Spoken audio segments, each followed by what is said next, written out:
Assalamualaikum warahmatullahi wabarakatuh. Kembali lagi ke pembelajaran matematika pertemuan ke-9 tanggal 4 September 2020. Kembali lagi Ustazah mengingatkan jangan lupa untuk mengawali setiap aktivitas kita dengan memohon ridho dan keberkahan Allah Subhanahu wa taala termasuk dalam kegiatan belajar.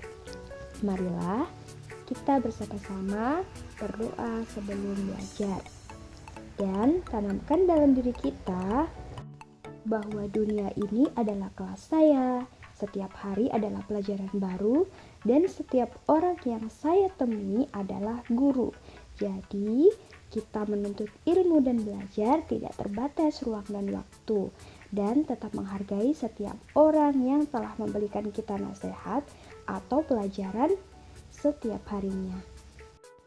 Nah, kakak-kakak yang soleh dan solihah, hari ini kita akan belajar tentang himpunan atau kelompok.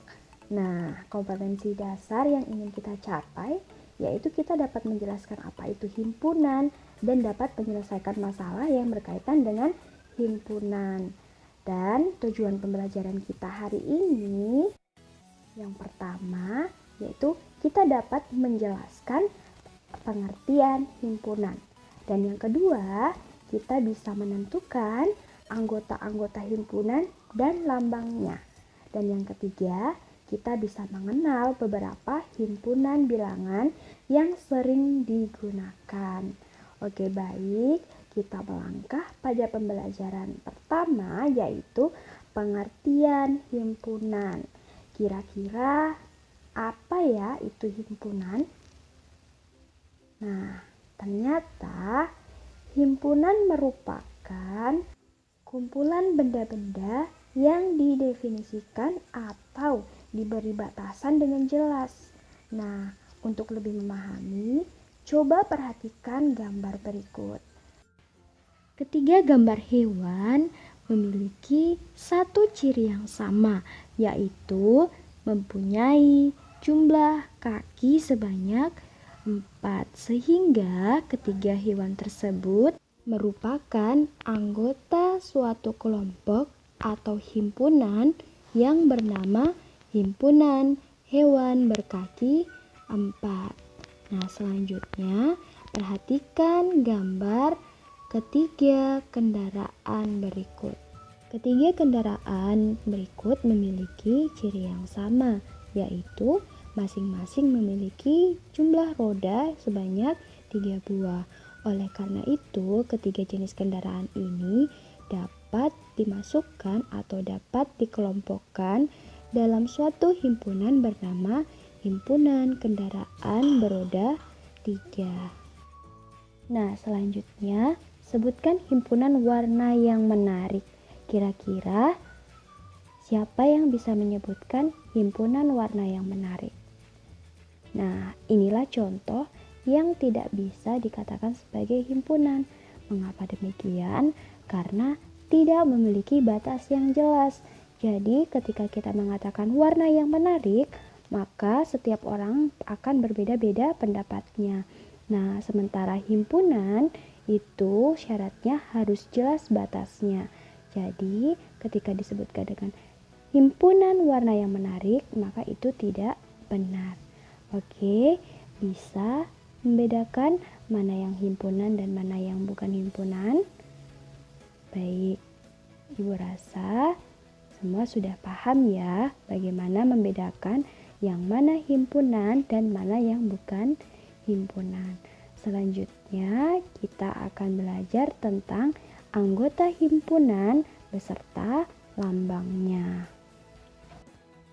Nah, untuk menentukan anggota himpunan dan menuliskannya, kita harus memperhatikan beberapa hal. Yang pertama, setiap benda yang termasuk dalam suatu himpunan itu disebut dengan anggota atau elemen himpunan. Dan yang kedua, himpunan diberi nama dengan huruf kapital. Jadi, setiap himpunan akan ditulis dengan satu huruf kapital atau huruf besar.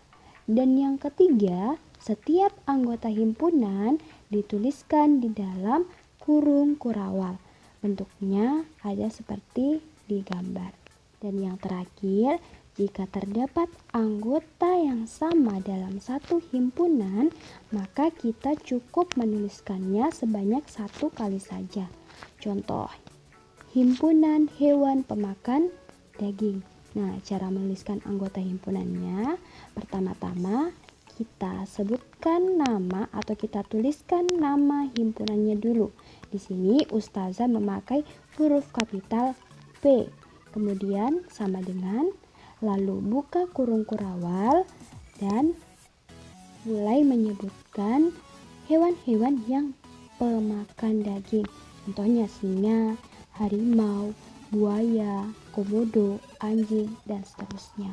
Kemudian ditutup dengan kurung kurawal kembali. Nah, contoh kedua yaitu himpunan huruf pembentuk kata fotografi. Nah, cara menuliskannya, kembali lagi, kita tulis nama himpunannya dengan huruf kapital. Di sini Ustazah masih memakai huruf P. Maka P sama dengan buka kurung kurawal, kemudian kita sebutkan huruf dari pembentuk kata fotografi, yaitu F, O, T, G, R, A, dan I. Mengapa O dan F tidak ditulis kembali? Karena syaratnya tadi, jika terdapat anggota yang sama dalam satu himpunan, maka cukup dituliskan satu kali saja. Kemudian ditutup kembali dengan kurung kurawal. Nah, selanjutnya kita akan membahas tentang lambang dari anggota himpunan. Nah, setiap benda yang merupakan anggota himpunan akan dilambangkan dengan huruf E atau elemen. Dan setiap benda yang bukan anggota himpunan akan dilambangkan dengan huruf E namun ada garis coretnya. Nah, untuk banyaknya anggota himpunan itu dilambangkan dengan huruf N kecil, diikuti dengan nama himpunannya. Misalnya, banyak anggota himpunan P, maka dituliskan N kecil dalam kurung P kapital balas kurung. Contohnya, R sama dengan kurung kurawal huruf pembentuk kata matahari. Jadi, catatan pertama, pada himpunan tersebut kata matahari terdiri atas 8 huruf. Namun karena syaratnya jika ada yang sama anggotanya, maka hanya boleh dituliskan dalam sekali. Sehingga anggota himpunan R menjadi M, A, T, H, R, dan I saja. Nah, selanjutnya, apakah M merupakan anggota R? Ya, huruf M merupakan anggota himpunan R, maka dituliskan M, kemudian lambang E, kemudian R sebagai himpunannya. Kemudian, apakah A anggota dari R? Ya, huruf A merupakan anggota dari himpunan R, maka dituliskan A, E, kemudian R, dan seterusnya. Nah, untuk banyak anggota himpunan R dapat dituliskan dengan N dalam kurung R besar balas kurung sama dengan kita hitung jumlah anggota yang ada di himpunan R tadi. Yang pertama M, kedua A, ketiga T, ketiga H, kelima R, dan keenam I. Jadi banyak anggota himpunan R adalah 6. Pembahasan selanjutnya yaitu tentang himpunan bilangan. Jadi ada beberapa macam himpunan bilangan yang sering kita gunakan. Yang pertama, himpunan bilangan bulat.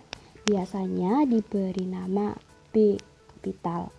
Nah, bisa dituliskan B sama dengan, jangan lupa kurung kurawal, kemudian kita mulai dari negatif, bilangan bulat negatif, sampai ke bilangan bulat positif. Dan yang kedua, yaitu himpunan bilangan asli. Nah, ini biasanya diberi nama dengan A kapital. Tulisnya A sama dengan kurung kurawal mulai dari 1, 2, 3, 4, 5, dan seterusnya, kemudian ditutup dengan kurung kurawal kembali. Dan yang ketiga, himpunan bilangan cacah. Nah, ini biasanya dituliskan atau diberi nama dengan C kapital. Bisa dituliskan C kapital sama dengan kurung kurawal, kemudian 0, 1, 2, 3, dan seterusnya. Dan yang terakhir, himpunan bilangan prima, biasanya dituliskan dengan huruf P. Nah, ini bisa ditulis P sama dengan kurung kurawal mulai dari 2, 3, 5, 7, 11, dan seterusnya. Kemudian ditutup kembali dengan kurung kurawal. Pembahasan tentang himpunan bilangan ini sekaligus mengakhiri pembelajaran matematika hari ini. Dan jangan lupa, barang siapa yang tidak mau merasakan pahitnya belajar, maka ia akan merasakan hinanya kebodohan sepanjang hidupnya. Oleh karena itu, Ananda yang soleh dan solihah, hendaklah kita tetap semangat dalam belajar meskipun terkadang kita merasakan susah, merasakan sulit, namun itu adalah suatu proses agar kita menjadi lebih baik. Dan untuk Ananda, jangan lupa sholat 5 waktu, kemudian menjaga aurat, kemudian selalu duha dan zikir. Jangan lupa menjaga kesehatan baik di dalam maupun di luar rumah, dan tetap menjaga sopan santun pada setiap orang, terutama kepada orang tua di rumah. Jika ada pertanyaan atau materi yang belum dipahami, silahkan menuliskannya pada kolom komentar atau di grup WhatsApp kelas masing-masing.